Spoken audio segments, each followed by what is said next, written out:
కిందకు వస్తుందో అలానే సెల్లింగ్ ఎగ్జాషన్ అనేది ఒకటి జరిగి మార్కెట్ ఒక టెంపరీ బౌన్స్ తీసుకొని దాని ఎబో సస్టైన్ అవ్వడానికి. ఇప్పుడు మీరు అన్నారు ఎల్ఐసి లాంటి సంస్థలు వచ్చే అవకాశం ఉంది, పెద్ద సంస్థలు వచ్చి ఇక్కడ పెద్ద ఎత్తున బయింగ్ చేసే అవకాశం ఉంది. DIs, domestic institutional investors. So FIs ఎట్లా ఉన్నా సరే డిఐఎస్ దగ్గర ఉందా? డిఐఎస్ దగ్గర డబ్బులున్నాయా? కొంటూనే ఉన్నారు కదా, కొంటూనే ఉన్నారు. 5 నెలలే ఈ మాత్రం ఉందంటే అది డిఐఎస్ దగ్గర. కానీ డిఐఎస్ దగ్గర డబ్బు ఇంకా ఉందా? క్యాష్ ఉందా? మ్యూచువల్ ఫండ్ ఇండస్ట్రీలోనే మనకి జనవరి డేటా ప్రకారం ఇంకా 1,80,000 కోట్ల రూపాయలు క్యాష్ ఇంకా ఖాళీగా కూర్చొని ఉందండి. సో 1,80,000 కోట్ల cash at any point of time mutual fund industry deploy చేయడానికి ఛాన్సెస్ ఉన్నాయి. అలానే మనకి బ్యాంక్స్ దగ్గర ఉంటాయి, ఎల్ఐసి లాంటి సంస్థల దగ్గర ఉంటాయి. వీళ్ళందరూ కూడా కొంతవరకు ఇంటర్ఫియర్ అయ్యి మార్కెట్ ని స్టెబిలైజ్ చేసే ప్రయత్నం చేసే అవకాశాలు చాలా ఎక్కువగానే కనపడుతున్నాయి. Going further we have to see. So నా ఎస్టిమేషన్ ప్రకారం లార్జ్ క్యాప్ సెగ్మెంట్ ని మాత్రం ప్రొటెక్ట్ చేసే ప్రయత్నం డెఫినెట్ గా చేస్తారు. ఇప్పుడు వాటి యొక్క వాల్యుయేషన్స్ ఫేర్ గానే ఉన్నాయి కాబట్టి లోవర్ సైడ్ రాదు. But mid and small cap segment ఇంకా ప్రెషర్ లోకి వెళ్ళడానికి అవకాశం అయితే చాలా క్లియర్ గా కనిపిస్తోంది. అంటే మొన్న ఒక 2 రోజులు రికవర్ అయింది, రికవర్ అయినట్టు అయ్యి మొన్న కొంత పడింది మళ్ళీ లాస్ట్ ఫ్రైడే రోజు. ఈ టెన్షన్ మళ్ళీ కొంత ఎక్స్టెండ్ అయ్యే అవకాశాలు అయితే క్లియర్ గా కనపడుతున్నాయి. సో మనకి మోతిలాల్ ఓస్వాల్ చైర్పర్సన్ గారు మొన్న మీటింగ్ లో మాట్లాడినప్పుడు కూడా చాలా క్లియర్ గా ఈ విషయం గురించి మెన్షన్ చేశారు ఒక ప్రెస్ మీట్ లో కూడా. సో గోయింగ్ ఫర్దర్ ఇంకొంచెం సెల్లింగ్ ఎగ్జాషన్ మనకి ఇంకా అవ్వలేదు. మన mid and small cap segment లో అయితే కొంత జరగచ్చు, లార్జ్ క్యాప్ సెగ్మెంట్ అయితే కొంత స్టేబుల్ అయ్యే అవకాశాలు ఉన్నాయని కూడా చెప్పారు. అదే విధంగా మనకి సెబీ చైర్పర్సన్ గారు మొన్న జరిగినటువంటి ఎంఫీ మీటింగ్ లో కూడా క్లియర్ గా చెప్పారు ఈ ప్రాబ్లం వస్తుంది అని చెప్పి మేము 2024లోనే క్లియర్ గా చెప్పాము. ఒక ఫ్రాత్ అనేది ఏర్పడింది, ఎప్పుడైనా సెల్లింగ్ ట్రిగర్ అవ్వచ్చు. దాని గురించే మేము స్ట్రెస్ టెస్ట్ అనేది ఆ రోజుల్లో కండక్ట్ చేశాము.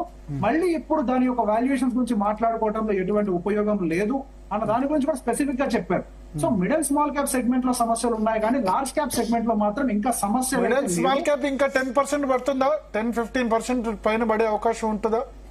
సో వాల్యుయేషన్ దానికి అడ్జస్ట్ అవ్వడానికి అయితే ఇంకొక 10% పడాల్సిన అవసరం అయితే ఉంది, అది ఫేర్ వాల్యూలోకి రావడానికి. ఇప్పటికీ కూడా ఇంత పడ్డ తర్వాత కూడా ఇప్పుడు already index mid and small cap index 20-25% పడ్డాయి. అవునండి, హై నుంచి చూస్తే. అవునండి. సో ఇంకా 10-15 అంటే 40% ఆల్మోస్ట్. అవునండి. సో 40% అంటే హై వాల్యుయేషన్. సో బేసిక్ గా మనకి మిడ్ క్యాప్ సెగ్మెంట్ వచ్చేసరికి 17% పడ్డదండి ఇప్పటి నుంచి హై నుంచి. అదే స్మాల్ క్యాప్ సెగ్మెంట్ 21.5%. అంటే మనకి స్మాల్ క్యాప్ అఫీషియల్ గా బియర్ టెరిటరీలోకి ఎంటర్ అవడం అనేది గమనిస్తున్నాము.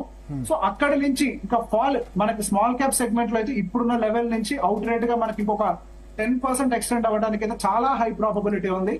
అండ్ మిడ్ క్యాప్ సెగ్మెంట్ కూడా అదే ఎక్స్టెన్షన్ లోకి వెళ్ళడానికి. సో బేసిక్ గా మనకి మార్కెట్ లో వాళ్ళ యొక్క వాల్యుయేషన్ మీట్ అవ్వాలి అని అంటే మనం 10% పడినట్లయితే మాత్రమే వాళ్ళ వాల్యుయేషన్ మీట్ అవడం అనేది జరుగుతుంది. అప్పటి వరకు కూడా మనకి mid and small cap segment లో ఈ ప్రాబ్లం ఎక్స్టెండ్ అవుతూనే ఉంటుంది. ఇన్ బిట్వీన్ అది రికవర్ అయ్యే అవకాశాలు ఏమైనా రికవర్ అయినా, ఇంతకు ముందు చెప్పాను, రికవర్ ఇచ్చినట్టుగా ఇచ్చి ఒక హోప్ ని క్రియేట్ చేసి మళ్ళీ సెల్ ఆఫ్ కి గురి చేస్తారు. సో ఇప్పుడు కూడా మనకి అదే ప్యాటర్న్ మనకి mid and small cap segment లో కనపడుతుంది. హోప్ ఇస్తున్నారు, సెల్ ఆఫ్ చేస్తున్నారు.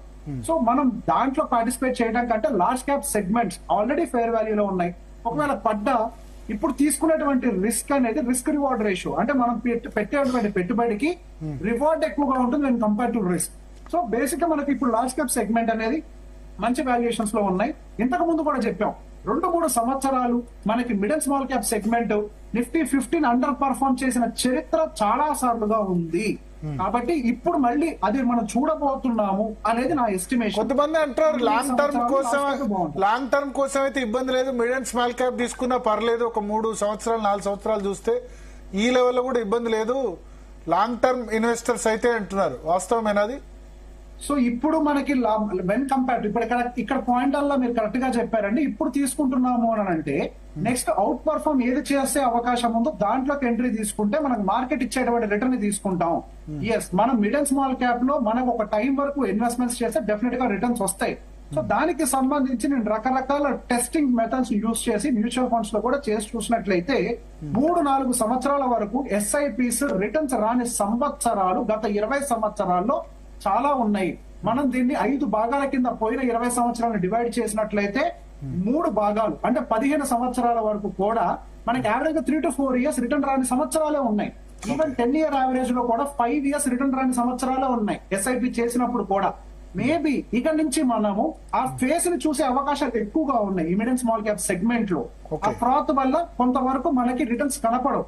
3-4 సంవత్సరాలు ఓపిక పట్టినట్లయితే 5, 6, 7 సంవత్సరాల నుంచి డెఫినెట్ గా రిటర్న్స్ కనిపించే అవకాశాలు ఉన్నాయి. మా ఫండ్ హిస్టరీ ప్రకారం 7 సంవత్సరాల వరకు ఎవరైతే స్టాక్ మార్కెట్ అంటే మ్యూచువల్ ఫండ్స్ ఇన్వెస్టెడ్ గా ఉన్నారో ఎంత పెద్ద డిప్పు వచ్చినా కానీ వాళ్ళ పోర్ట్ఫోలియోస్ నెగిటివ్ కి వెళ్ళినట్టుగా చరిత్రలో అయితే లేదు. సో మనకి యావరేజ్ అందుకే చెప్పేది ఇంతకు ముందు మనకి ఐసిఐసిఐ ఫండ్ మేనేజర్ దగ్గర నుంచి వచ్చిన కామెంటరీ కూడా అదే, లాంగ్ టర్మ్ ఇన్వెస్టర్స్ నెక్స్ట్ 7-8 సంవత్సరాలు లేదా 10 సంవత్సరాల వరకు రిటర్న్స్ చూడకపోవచ్చు అని చెప్పడానికి గల కారణమే ఇది. ఇంతకు ముందు చరిత్రలో జరిగింది, ఇది మళ్ళీ రిపీట్ అవ్వచ్చు అనే ఉద్దేశంతో చెప్పారు. ఇప్పుడు 20 సంవత్సరాల వరకు చేసే వాళ్ళకి సమస్య లేదు కానీ షార్ట్ టర్మ్ వాళ్ళు